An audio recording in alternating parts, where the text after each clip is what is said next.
अनेक नेते जे आहेत या ठिकाणी येऊन गेले, काय कसं बघता या दिनाकडे? जगभरामध्ये गुलामगिरी आणि शोषण हा मुद्दा समाजव्यवस्थेचा एक लागलेला कलंक होता। जगामध्ये काही नेत्यांनी हा गुलामगिरीचा जे बंधन आहे ते तोडून देत असताना सामाजिक न्यायाची, समतेची, बंधुत्वाची जी हाक दिली, यामधलं एक मोठं नाव म्हणजे विश्वरत्न परमपूज्य डॉक्टर बाबासाहेब आंबेडकर।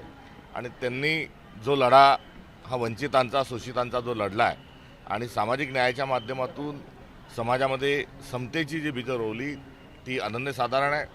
आणि हा सर्व जो भाव आहे तो भारताच्या संविधानातून साकार झाला आहे आणि भारताचं संविधान आजही दीपस्तंभानुसार आपल्याला दिशादर्शक आहे, कोणत्या दिशेने जायचं आहे।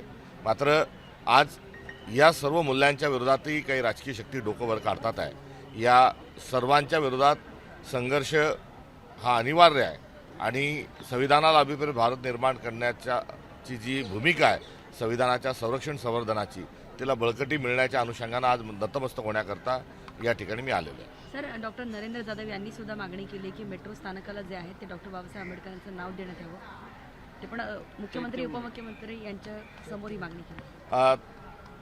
त्यांनी एकंदरीत त्या मेट्रो स्टेशनमध्ये नावं कशी दिल्या जातात ते बघतोय। सिद्धिविनायक जे रेल्वे स्टेशन आहे, मेट्रो स्टेशन आहे, तिथे एका खाजगी कंपनीचं नाव, असे मुंबईत अनेक ठिकाणी जे आहेत आता काही उद्योगपतींचे आणि जे या सरकारला ज्यांनी इलेक्ट्रोल बॉन्डच्या माध्यमातून पैसे दिले आहेत आणि सरकारमध्ये पैसे देऊन जे काम करतात अशांचीच नावं हे दिल्या जात आहेत। आणि अशा वेळेस मागणी रास्त असली तरी सरकार या मागणीवर कुठली कारवाई ही करणार नाही। आपण बघितलं असेल की नवी मुंबई रेल्वे स्टेशनला दिबा पाटील साहेबांचं नाव द्यावं ही लोक मागणी आहे, भूमिपुत्रांची मागणी आहे आणि द्यायलाही हवं। मात्र त्या ठिकाणी NM एअरपोर्ट हा नवी मुंबईला म्हटला जात आहे। NMचा अर्थ काय तर नरेंद्र मोदी एअरपोर्ट। त्यामुळे ज्या ठिकाणी संदर्भ आहेत महामानवांचे, तिथल्या भूमिपुत्रांचे, त्याऐवजी भाजप स्वतःचंच घोडं हे दामट असताना दिसून येतं। सर, एअरपोर्ट बनला, महामार्ग बनले, मात्र इंदू मिल स्मारक अद्याप बनत नाहीये। नवीन डेडलाईन, नवीन वर्ष पाहायला मिळतात दरवेळी। अनेक प्रकल्प ठरलेले ज्या ठिकाणून मलिदा भेटतो, ज्या ठिकाणी भ्रष्टाचार आहे, समृद्धीसारख्या रस्ता करत असताना 20,000 कोटी रुपयांचा भ्रष्टाचार त्या रस्त्यात झाला, त्या रस्त्यावर यांनी निधी दिला, ते काम कसं का अशांना ते करून घेतलं। ॲक्सिडेंट जरी होत असले तरी आणि सर्वंदरी एकंदरीत तिथून मोठ्या प्रमाणावर आमदार फोडण्याकरता 50 खोके एकदम ओके हा स्रोतही समृद्धीच्याच मार्गातून आला होता। तर आता दुसरीकडे शक्ती महापीठ नावाचा एक घाट हा आपल्या देशातले जे खनिज आहेत ते विदेशामध्ये पाठवण्याकरता थेट सेंट्रल इंडियातून समुद्रापर्यंत तोही रस्ता केला जात आहे। मात्र अरबी समुद्राच्या आतील छत्रपती शिवाजी महाराजांचं स्मारक आणि दादरला चैत्यभूमीजवळील बाबासाहेबांचं स्मारक हे करण्याकरता हे सरकार विलंब करत आहे। ह्याच्यामागे दुसरं तिसरं कारण काही नाही।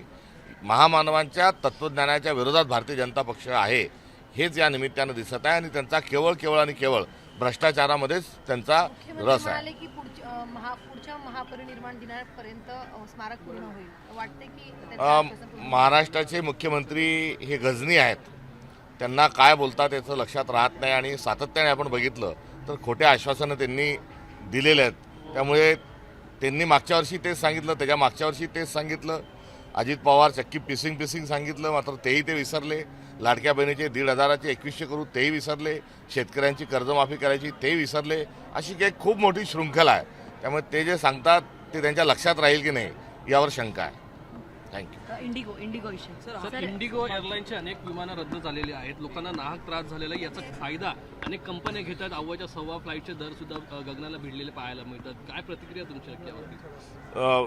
सिव्हिल एव्हिएशन जो विभाग आहे हा भारत सरकारच्या अधीन आहे आणि विमानाच्या संदर्भातील सर्व नियम हे केंद्र सरकारने बनवायचे आणि त्याच्यावर नियंत्रण देखील अर्थात केंद्र सरकारचं आहे।